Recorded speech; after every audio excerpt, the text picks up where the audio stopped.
In this video I'm going to be ranking the Civilization 6 civs, all 24 of them, post Alexander and Cyrus patch. This is a list specifically for human players and not AIs, as AIs would have completely different rules. Some of these civs may seem strong, but only for the AIs and not for human players. Okay, so these aren't necessarily weak civs, and they can actually be very strong situationally, as I'll explain when I get to each of them. But it's just the civs that don't hold up to the other ones. They're usable, but they're not particularly weak, whereas once I get to top tier, they're almost so strong that they're unusable, that they just almost win every single game. These ones they're still strong if you can use them well.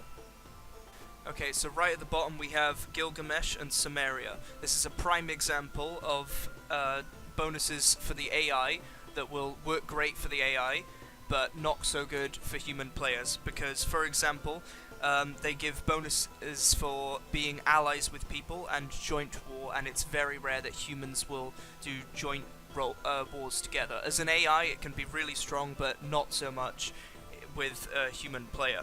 Their tile improvement is pretty weak. I mean, you can spam them all over the rivers, but farms are just so much better, and your commercial districts, you want to use that area wisely. You get the triple encampment gold, which is okay, I suppose, but again, it's more geared towards an AI kind of passive civ. He can be aggressive, and the one huge redeeming quality is the war carts, which are ridiculously strong. This kind of, if you use the war carts well, he can easily be a tier 3 or 2, being okay tier or strong tier. But unless you really work with those war carts, he has nothing else going for him. You have to be amazing at the game right in the early game and get the perfect positioning and the perfect wars, or you have no chance of winning the game because his later game bonuses just don't exist. Okay, so the Congo is next, and this is probably a controversial one in itself. Obviously this one is the same level as Samaria, they're in the same tier. I'm not ranking them within the tier, but they're just next on the list. So Movember leads the Congo, and he's actually a really good civ, which is why it's going to be controversial, because he's so low down. He has a ton of really great bonuses. He has amazing units and an amazing housing district replacement, and he can go aggressive or defensive and just build up for that late game with the science victory or a domination victory with the tech that he can get from his jungle spawn bias with those housing districts as well. But it's just too big to overlook for me that you literally have a victory taken away from you, a victory type. You can't, even if you really wanted to and work towards it and get faith, you can't have a religious victory with this civ. It's a really strong civ, and if you ignore that, it could be, again, like Gilgamesh, tier 2 or tier 3, strong or okay, but it just isn't enough. It has a victory completely taken away from it, and other religious civs will just use you as a vessel. Just wait for you to build those districts and spawn you some apostles and go and spread and win 4 other civs. It's like you're acting on the behalf of other civilizations, and that's not a strong civ to me. Okay, so the weak tier of civilizations are obviously stronger than the lower tier, in my opinion. The lower tier had very few benefits on the civs, or just one huge problem with the civilization, but these weaker tier civs have quite a few benefits, but they just don't add up anywhere near to the okay, strong, and top tiers. Right, so Teddy leading America is first here on this tier list, and he could be a very great civ. Every single aspect of this character could make him a top tier civ very easily, but every single one of these unique bonuses that he gets, whether it's just America in general, or if they release someone else to lead them, they could fix this, I suppose. But all of their bonuses arrive in the late game. I think they're all in the modern era, but I'm not sure. Maybe one comes later. But they're all in the late game. America can be absolutely amazing, but they're almost like the Venice in Civ 5. If you go for them early, they have nothing. They have a little bit of combat strength in home territory, so that may help them survive. But the Rough Rider, and I can't remember what their fighter's called, but I think it's the P-51 or 50 Mustang, and the film studio, they're all just... He can be very good, geared towards culture, go for a late game culture victory. It's just... there's not enough safeguarding in the early game to keep him alive for that long, in my opinion. Okay, so Quinn leads China here, and he gets extra boosts to Eureka Moments and Inspirations, which is good because it lets him advance through the tech tree without a direct boost to Science or Culture, and Civic Tree. His Builders get extra charges and can be used to speed wonders, which is very useful when combined with the Pyramids and extra policies, giving them up to 7 charges max, which is incredible. However, which is the reason why he's on this list, the Great Wall can be very hard to build and very tedious, even though the Builders can speed up production with their extra charges. You have to have almost full borders because you want to fortify the edge of your borders, so it's quite a waiting game on border expansion. Also, the Crouching Tiger Cannon feels even weaker than a crossbowman, because it is stronger, but it takes longer to build and goes back to original slinger range, which for me is quite weak. It just doesn't seem up to par with the rest of civilizations that could get crossbowmen even quicker with the extra range and be able to defend more. It almost seems only worth it if you're going for the achievement, or you really have a lot of production. Then we have Cyrus leading Persia. Now this is another controversial one, because I thought this guy was very strong when he came out, almost a counter to Alexander, and we'll see where he is on the list later on. But Cyrus seemed very strong because the Immortals and the Surprise War is excellent. The fact that he won't take war weariness or suffer any warmongering from a surprise war, and then the Immortals, which are really strong defensive units. However, thinking more about it, they go directly against each other. Surprise war is where you want to quickly sweep in and take an enemy city, but his Immortals are very defensive with a ranged attack and can't actually take the cities. They almost seem weaker than a swordsman when paired with his surprise war bonuses. And then the other things that he has, like the trade route is okay to have an extra trade route, but it's not great. And then the unique tile improvement, it's not great either. It's just not enough to support him. He's okay. I mean, the trade route's good, and the Immortals are good if you want to play defensive. Surprise war's good for aggressive. It just doesn't work together enough for me. Egypt feels like an earlier version of Persia, as obviously Persia came out later with a DLC. They had a lot of promise, but I just, looking deeper, didn't feel like they were strong anymore. The Sphinx can be good if you build it with many wonders, and if you get near a river spawn, you are going to build a lot of wonders with that bonus to production. So, in a kind of religious, culture-based, wonder spamming sort of outlook on it, it could be very good. Egypt could be a very strong civ. However, they have bonuses from international trade when people trade to them and when they trade to other people with food and gold, but in my opinion I like to work with domestic trade routes, and I never use that at all. I never go international trade routes unless we have a city-state, or maybe someone that's gonna give me a lot and I will be gaining more. If I'm letting people have food, I don't see that working. Sort of like Samaria, it's like a bonus you'd want to have as an ally. You'd want Egypt as your ally, as this strong, wonder-producing civ that could also support your empire with food. and then their special chariot archer units seemed strong again, but they took so long to produce. The only way to produce them quickly was if you got the military tradition civic, and got the policy from that to boost production of light and heavy cavalry units. But France, led by Catherine, is the last civ in the weak tier.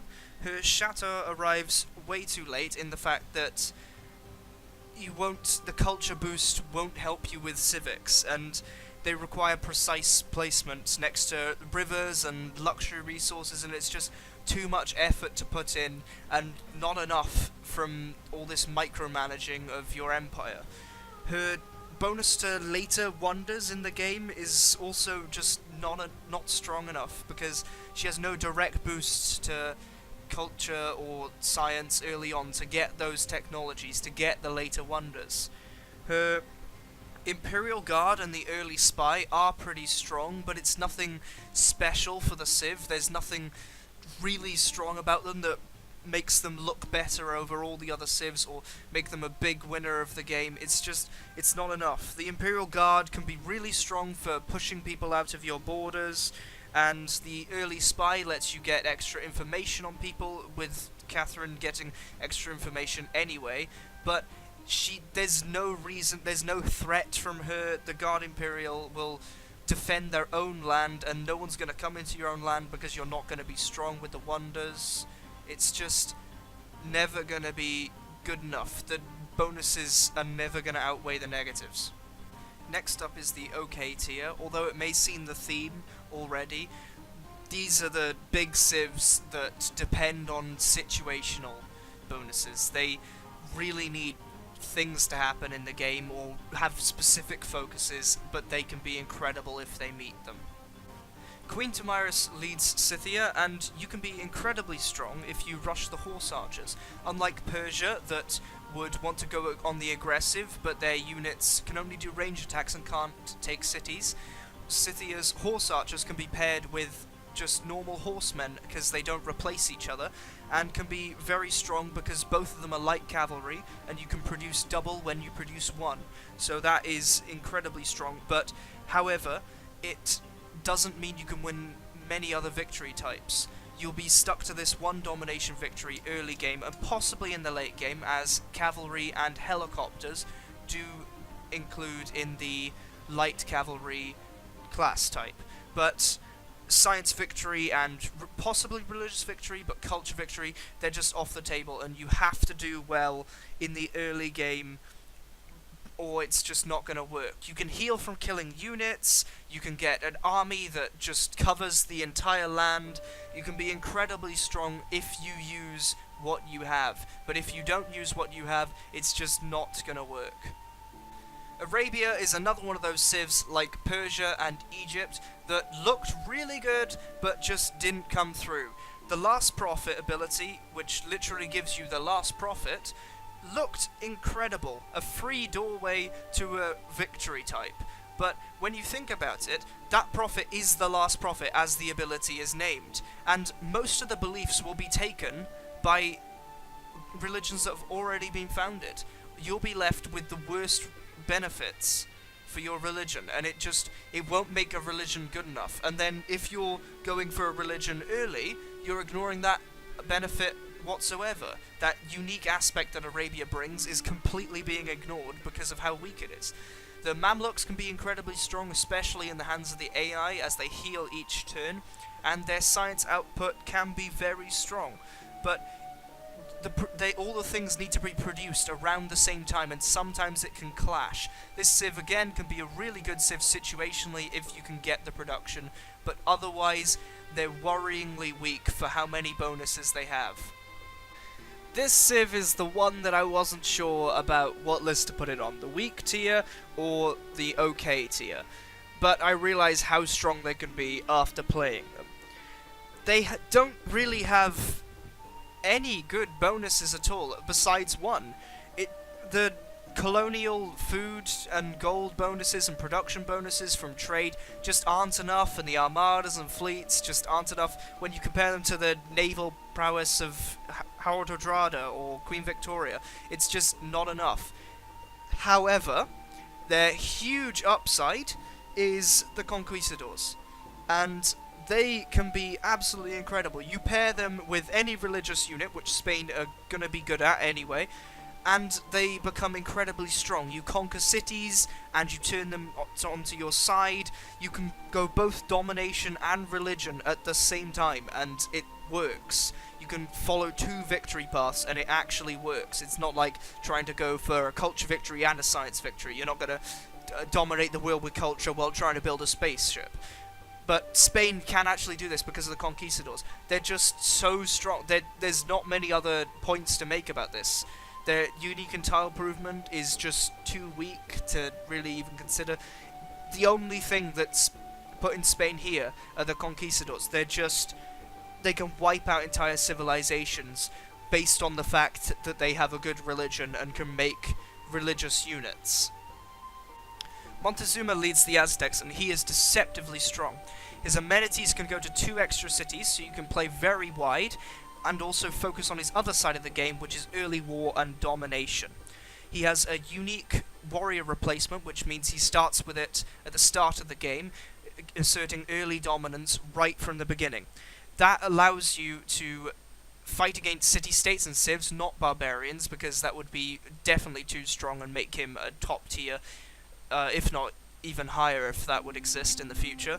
But you can use these warriors to kill units from enemy city-states and civs, and have a chance to turn them into builders. Those builders being able to boost your production towards districts, as is another bonus of Montezuma.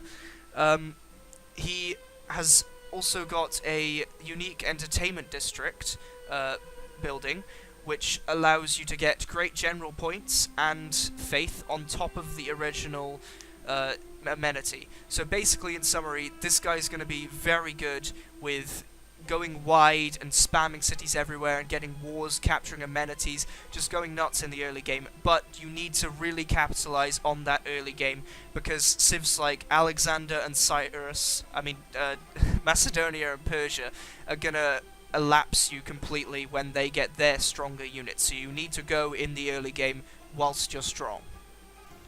Jadwiga leads Poland, and she is also very strong. Her encampments can culture bomb, however, that isn't outside of your natural borders, but what it means is that you can expand your territory whenever you build a encampment district, because you'll gain all the tiles around that as long as it's within purchasable borders. It can't expand further than that. She gets a bonus similar to Greece, but not the same. One of her military policies will become a wildcard policy, rather than Greece getting the wildcard policy straight up.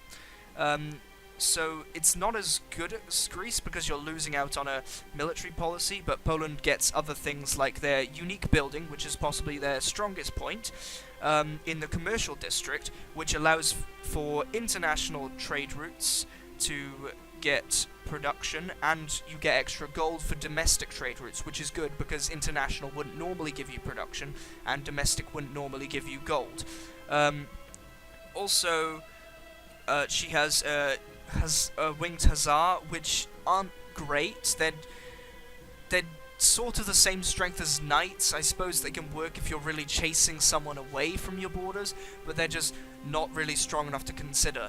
Then finally she has this kind of really strange mechanic where whenever she culture bombs someone with the encampment district, she'll convert them to whatever the city's religion is, which sort of puts her in a direction of everything, because the hussars are in the civic tree, so you'll want a culture district, and a commercial district, and a military encampment, and a holy site. And it's a lot to focus on, especially if you want to keep up with people. You want a campus as well, and it's just so much to focus. So Harold leads Norway, and in the way it's very similar to Scythia, in the fact that if you do an early rush, it can be very, very strong. He can rush his boats and the longships, and you can take practically any coastal city once you have that. And with the ability to pillage tiles that are on the land, you can just raid as if you were the Vikings. The Berserkers provide a little bit of help with that, but their weaker defense and stronger attack is again only used situationally. But in the early game, with those long ships, any settlers passing, you can just capture them. Any builders, you can capture them from the coast, but you can also take all the surrounding cities using about 2 or 3 long ships if you can get them out quick enough. You can wipe out entire civilizations before they're even able to expand. Also, they then get the stave church if you want to go back on a religious game, because it boosts faith gained from the forests as adjacencies. So here I've put both Gorgo and Pericles leading Greece together because their leader bonus isn't too different. They both of them increase culture, one from city-states and one from kills. These can be situationally brilliant civs, again that's why they're in the OK tier. The hoplites are okay for defense, the Acropolis is kind of underrated, it's not used as much as it should be because it can be very strong, but with it only being able to be built on a hill, that is quite difficult to use properly. But the main point that brings them up, like when I talked about Poland, is their wildcard policy slots straight from the start of the game. Rather than having to go for political philosophy to get things like get great prophet points, great scientist points, and those two from mysticism can be picked up a lot earlier. In my Gorgo playthrough I showed this, and the religion was the first one in the game, and it was very easy to completely dominate the religious game before anyone else could. The faith output obviously was slower, but you could do the same for great scientists. Getting that extra wild card policy so early on is just very useful to civs like this.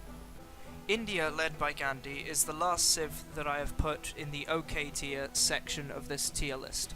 He can use his leader ability and the theocracy government very well together, as he can rapidly purchase an army of faith. By that point in the Renaissance, when he gets that government type, he'll probably have almost an infinite supply of faith to just completely make an army out of thin air. However, this does go against the whole idea of Gandhi being peaceful and people getting a larger warmonger penalty when declaring war against him. His stepwells can be used to improve really bad tiles into things that are not too bad, with the adjacency bonuses from both farms and holy sites. The Varu are very strong if you can build them quickly, either from purchasing them with faith or from using the military tradition policy and putting that into your government.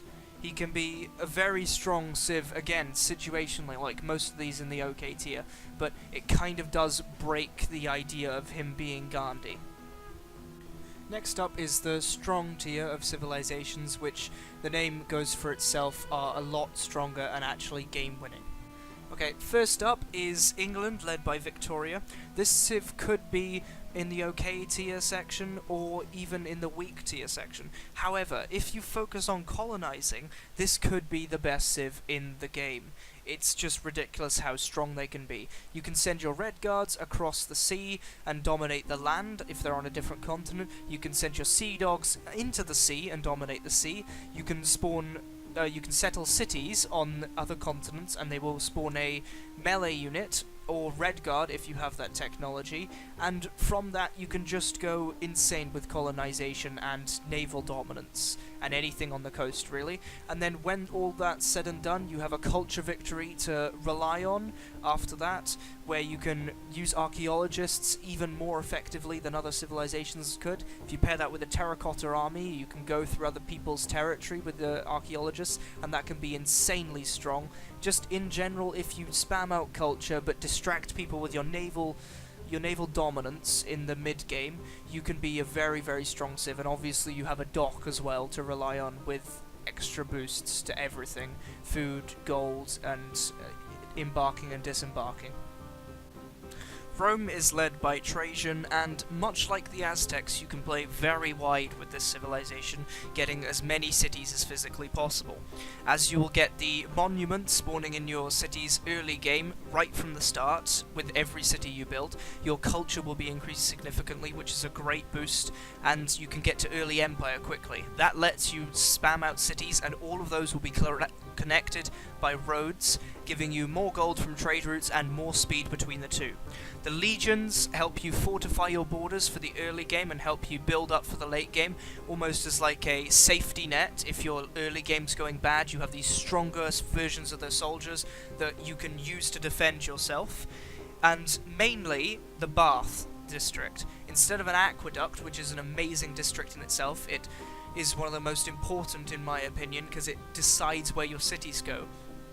Where the Romans use a bath instead of an aqueduct.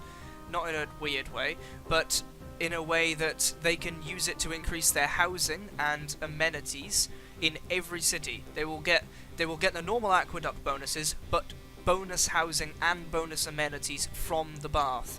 And also it looks amazing, especially when in Crater Lake Natural Wonder. But aside from looks, it's just so strong, because normally you'd need an aqueduct in the cities that aren't connected to fresh water. The Romans make it so an aqueduct is wanted in every city. As mentioned before in my Gorgo series, I think that Russia is the best civ in the game to play for new players to the game. Now, they get huge borders whenever they settle a city, which allows you to play wide and completely encompass a foe and surround them from all sides and take them, which I thought was going to happen to me in my Gorgo series, which was very worrying. But Russia is such a great civ. They almost made it into the top tier of civs, but they don't quite hit the rankings of the top 3 that I have on this list. Russia are able to use Tundra as well for production and faith, which is very useful considering no other civ can use Russia, so they can play more versatile when playing wide. They also get the Lavra, which increases their faith output and lets them go for an early religion, and also expand their borders when great people are expended.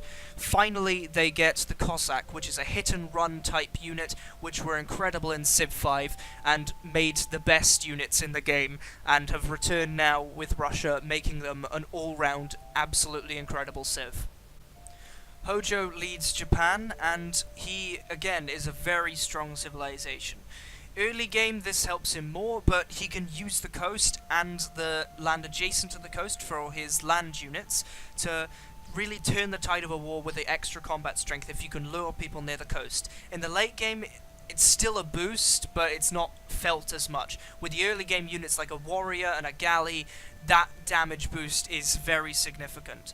He also likes to play compact, surrounding as many districts together as if you're actually on the island of Japan, trying to just push it all together and play really kind of cramped up together.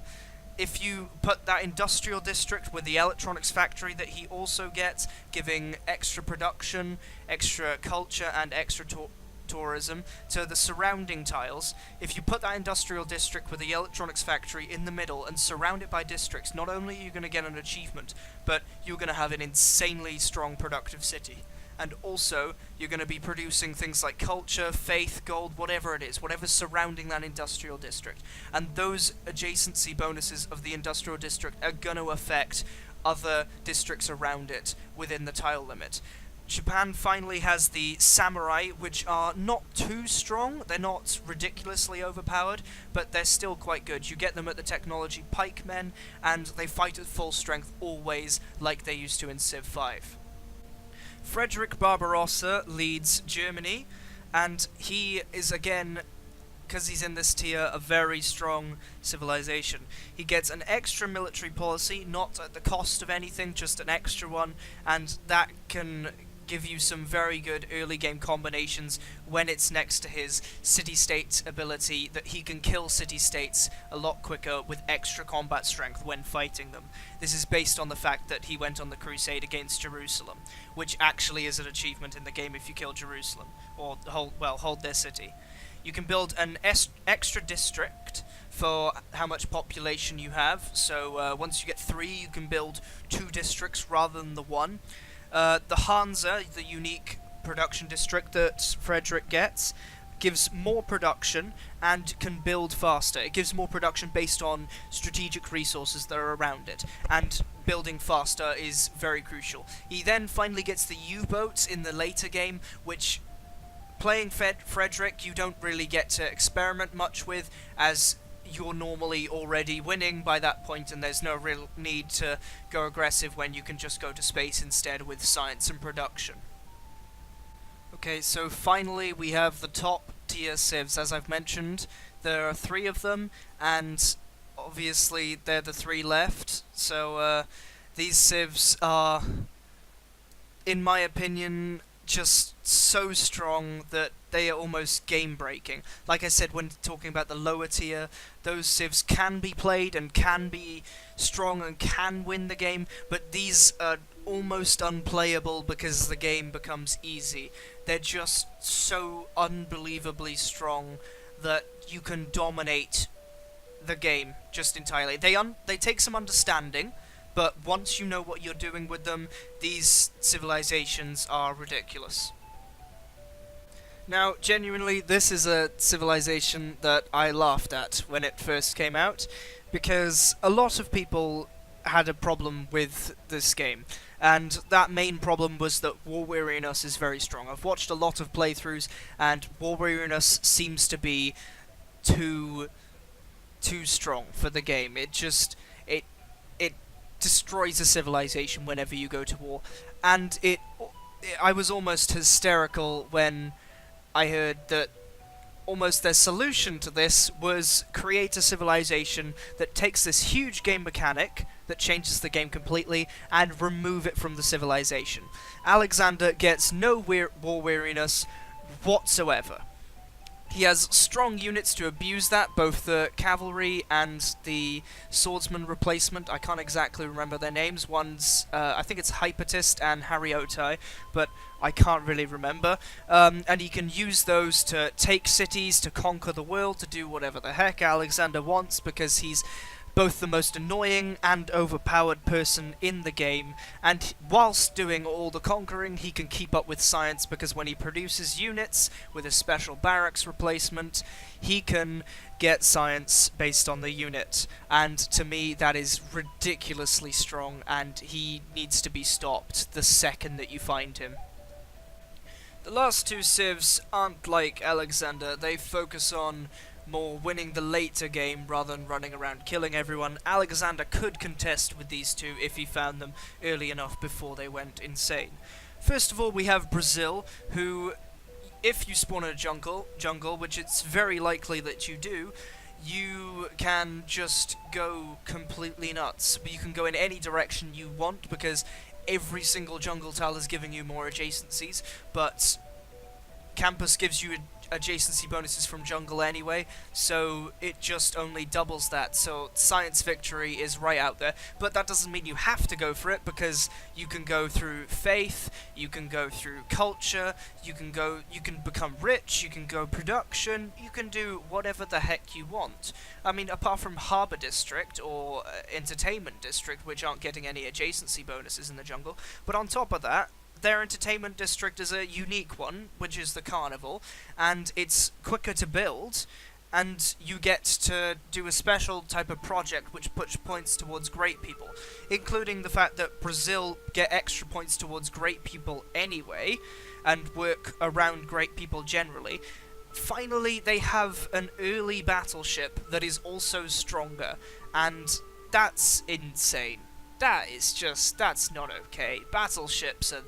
Remembering back to playing a lot of Civ 5, and now I'm starting to play more Civ 6, battleships are the strongest thing of their time, and stronger, earlier battleships in a civic tree. That's... why? I don't understand. These are too strong. Please patch. Finally, we have Australia. They are much like Brazil in the fact that the strong tier civs are going to have to focus on a specific victory or just try and get as much luck as they can. But Brazil and Australia can do whatever they want. They can go down any route that they want. Where Brazil gets bonuses from jungles around them, Australia gets bonuses from appeal. most civs wouldn't look at appeal until later in the game when they're going for national parks and thinking of tourism and housing, but Australia wants to think about it straight from the beginning of the game, and all their districts are going to be boosted based on the fact that they have a good appeal tile or a bad appeal tile, making it just a normal district. They have digger units as well, which are alright, they're not great, they come kind of too late in the game to be effective, but the main point is the appeal and the outback stations. I played a true start location match as Australia, and by the end I owned Asia and Africa from just having Australia, and it was just ridiculous. You just cover the whole thing in outback stations, you're not going to be contested, the appeal's pretty high because of the Great Barrier Reef, and you were just the strongest thing that exists. Not even Brazil could stop me. And that marks the end of my Civilization 6 tier list, again in my opinion. If anyone disagrees with these opinions, obviously you can put those your opinions down in the comment section below. Also, hit the like and subscribe button if you haven't already, and just tell me your feedback on the video, because I'm working towards getting a new mic and the volume's going to be off always, and I've had comments about that before, but if there's anything else that I can change or improve, that's always taken into account. Thank you very much for watching, and goodbye.